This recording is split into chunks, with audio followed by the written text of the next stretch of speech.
Shalom, shalom, Rabotai, que la paz del Eterno esté sobre todos y cada uno de ustedes. Bueno, pues estamos en la parashá Shoftim, hemos estado mirando ya desde el inicio de la semana y vamos a dar lectura a una de las porciones que el Eterno, quien es bendito, nos ha puesto en esta parashá Shoftim. Es una parashá, mis leyes,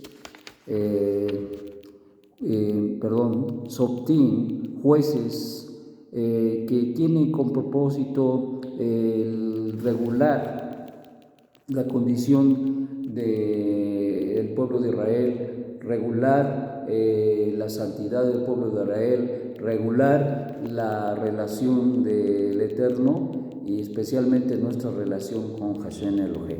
Entonces, estamos en una situación muy importante. Estamos en una situación de conocer, de saber, de entender que el Eterno, quien es bendito, tiene un propósito importante para nuestra vida.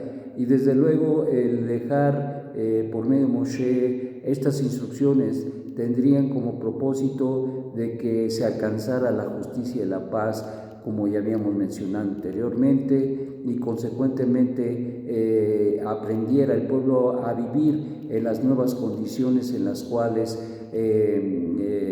tendría que enfrentar y confrontar. 40 años en el desierto, ahora se tendrían que asentar, tendrían que vivir en una tierra dada por el Eterno y desde luego con condiciones, con situaciones, con influencias que se encontrarían en la misma, de tal manera que sería importante saber enfrentar y confrontar todas estas situaciones. Y fíjense que esto tiene que ver mucho con el hecho de que cuando igual el Eterno nos llama al pacto por medio de nuestro Santo Maestro, hay situaciones muy interesantes que debemos aprender. De lo contrario, se dan ciertas violaciones a los mandamientos del Eterno, y por eso el Eterno quiere que nosotros conozcamos los mandamientos, que sepamos cómo movernos en este mundo donde hay diferentes filosofías, religiones y las relaciones, porque pues ni modo que digamos pues no vamos a salir, nos vamos a encerrar en nuestra casa, no, tenemos que seguir haciendo negocios, tenemos que seguir trabajando, tenemos que seguir yendo a la escuela, tenemos que llevar a los hijos a la escuela, tenemos proyectos, tenemos cosas, tenemos anhelos, tenemos cosas importantes que están en el mundo, pero sabemos y entendemos que una cosa es que disfrutemos del mundo y otra que nos mundalicemos. Entonces, esto nos lleva a pensar de una manera muy importante la forma en que el Eterno, quien es bendito, quiere que el pueblo se comporte en las nuevas condiciones ya dichas, y consecuentemente el pueblo tendrá que aprender a moverse, a decidir, a entender y a comprender todas las cosas importantes que le son incluyentes en todos sentidos. Entonces esto era muy importante, de tal manera que si ciertamente nos habla de las leyes de los reyes, vamos a meter un poquito en esto.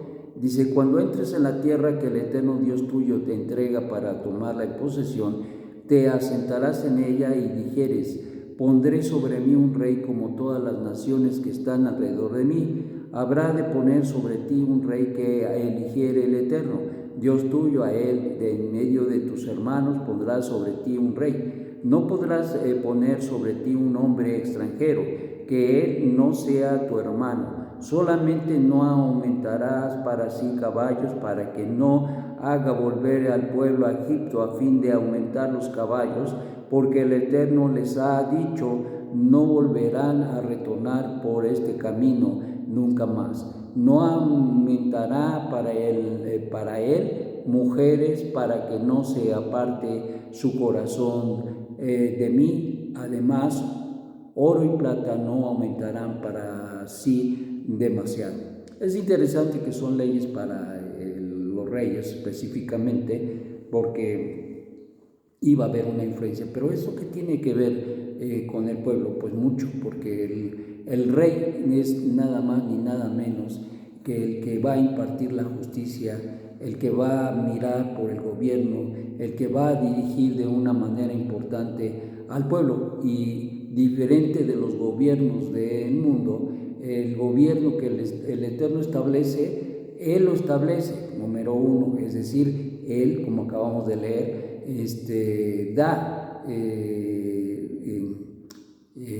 pone en el trono a quien decide que va a ser el rey.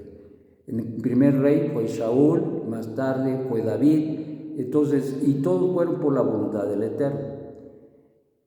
Y esto tenía que ser respetado, pero había leyes para los reyes, y esas leyes para los reyes eran, número uno, no hacerse de muchos caballos. ¿Por qué? Porque dice, vas a hacer que el pueblo regrese que su corazón regrese a Egipto, no volverán por ese camino. Bueno, ¿qué tiene que ver esto de que el rey tenga muchos caballos y que los lleve a Egipto? Bueno, ¿no eran los caballos del rey? Pues sí, pero ya saben que el pueblo siempre mira al líder y se comporta como el líder. Iba a aprender de él. ¿Y qué va a pasar? Pues que simple y sencillamente, si el rey tenía caballos, pues yo también voy a hacer voy a procurar la manera de hacerme de caballos. En otras palabras, tener muchos caballos era como mostrar al pueblo que lo importante era eso, o sea, tener caballos. ¿Y qué iban a hacer? Buscar tener caballos. ¿Y eso qué iba a causar? Que regresaran a Egipto. Y bueno, ¿y qué con que regresaran a Egipto? Bueno, la situación no es tanto que regresaran a Egipto ni que compraran caballos, sino el problema es la relación que iban a tener de comercio, la relación que iban a tener con la gente que iban y compraba los caballos, con esas personas, con ese caminar, con esa cultura, con esa influencia. Y te voy a decir, hay una advertencia muy clara de parte del Eterno, hay una influencia muy fuerte, y esa influencia muy fuerte era precisamente Egipto, que es visto como el mundo, habría de influenciar de una manera terrible, tremenda, poderosa en la vida del pueblo, y por eso se le dice al rey que no se haga de muchos caballos, porque eso va a promover en la vida del pueblo el que los demás se hagan de más caballos, es decir, que se hagan de caballos porque ven que el rey tiene caballos, pues lógicamente, ¿qué dicen? Pues yo también quiero tener caballos. Entonces, esa es en esencia, en sustancia, lo que el Eterno no quiere. Lo que no quiere es que ellos se contaminen con ideas, con filosofías, con la cultura nuevamente egipcia, que tenía una influencia tremenda de hechicería, brujería, que se manejaba de una manera terrible, muy terrible, y que consecuentemente tras de todo esto se manejaba la adoración a sus dioses. Y entonces, para evitar todo esto, el Eterno le dice al rey, una de las leyes, no te hagas de muchos caballos, porque eso va a hacer que el pueblo, la gente, busque regresar a Egipto para buscar los caballos. ¿Y por qué en Egipto? Porque en Egipto había una condición de criadero de caballos. Ellos se dedicaban, tenían caballos muy buenos los caballos, y consecuentemente era reconocido y conocido en el mundo antiguo que ellos se encargaban, ellos se educaban, ellos creaban a esos animales, y esos animales tenían una fineza muy importante, y por eso es que la gente iba hasta Egipto para conseguir muy buenos ejemplares. Entonces, por esta razón, nuevamente, el Eterno no quiere que el rey, en otras palabras, y simplemente dé mal ejemplo. Ese mal ejemplo es que si él tiene muchos caballos, va a hacer que los demás vayan por más caballos. Y el problema no es tener los caballos, porque al final, pues, ¿caballo qué? Sino lo que van a recibir de influencia el pueblo Y es lo que pasa el día de hoy. El día de hoy hay muchas influencias en el mundo, mis amados, y nosotros tenemos que tener mucho cuidado de esas influencias que podemos dar entre nosotros como hermanos, los líderes espirituales y también la gente que ya tiene tiempo en la comunidad. Tiene que cuidar mucho su proceder, porque eso puede ser una influencia negativa, y en este caso por eso es que se le negaba al rey que tuviera muchos caballos. Por otro lado, no aumentará mujeres. ¿Por qué no aumentará mujeres? Pues porque el problema para el rey tenía 6 mujeres. ¿Cuántos? 6 mujeres. Pero el Eterno le permitió tener hasta 18. Y sabemos que en el caso, por ejemplo, de Shlomo tuvo 700 esposas y 1000 concubinas. Entonces, ¿de qué estamos hablando? Estamos hablando que él violó este mandamiento. ¿Y cuál fue la influencia de esta condición? Pues nada más ni nada menos que dice la Escritura que desviaron su corazón. Y eso es el peligro. Volvemos a lo mismo. Todas estas situaciones traen consecuencias graves, muy graves en la vida del hombre. En el caso de esto era para el rey. Si tú eres rey, bueno, y si tú eres rey de rey, pero no era para el pueblo. Bueno, ¿y esto qué iba a pasar? Pues que también iba a ser una influencia negativa para el pueblo, el que tuviera muchas mujeres. Porque pues al final del día la gente no se iba a detener. Pues si el rey tiene muchas mujeres, yo ¿por qué no voy a tener 5? ¿O por qué no voy a tener 6?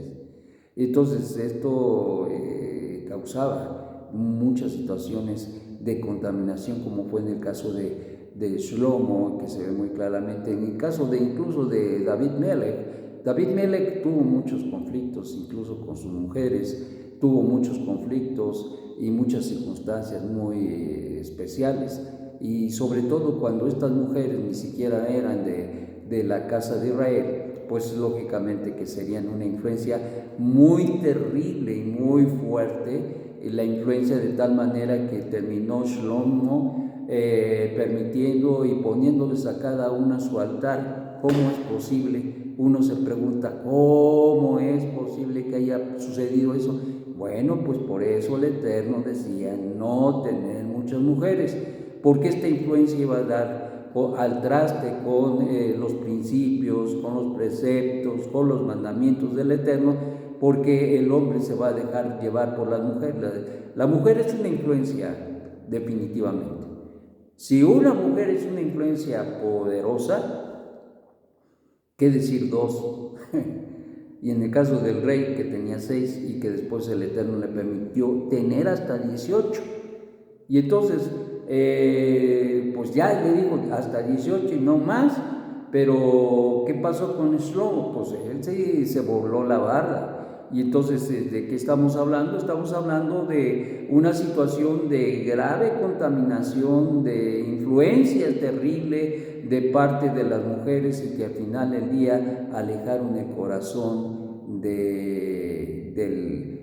especialmente del rey, y posteriormente pues una influencia muy tremenda para el corazón del pueblo. Y además dice, oro y plata no aumentarás para sí demasiado. Y esto es la influencia también que trae precisamente el hecho de que cuando se tiene mucho oro y mucha plata, hay gente que tiene dominio y control al respecto de la avaricia, pero hay gente que no. Y muchas veces este aspecto también, la economía, las mujeres y las posesiones, son influencias muy tremendas en la vida de una persona. Y actualmente, si nosotros aplicamos esto y entendemos estas advertencias al rey, entendemos por qué el Eterno le prohibió al rey tener más de lo que podía tener. Y en este caso, la economía. El problema no es el dinero, el problema es que esto puede causar que se haga un dios del dinero, de la economía, y eso es tremendo. Entonces, por eso se tiene que cuidar y se tiene que fortalecer la relación con el Eterno. Y por eso el Eterno le dio estos mandamientos al rey, y tiene mucha reflexión, tiene mucho entender para nosotros, que tenemos que cuidar estos tres aspectos. Número uno, las posesiones. Número dos, no involucrarnos en relaciones no correctas. Y número tres, tener cuidado que la economía no sea una influencia que rompa, desequilibre o nos quite las bendiciones que ya tenemos en nuestra relación tan extraordinaria con el Eterno. Que tengas un magnífico día. Shalom, shalom.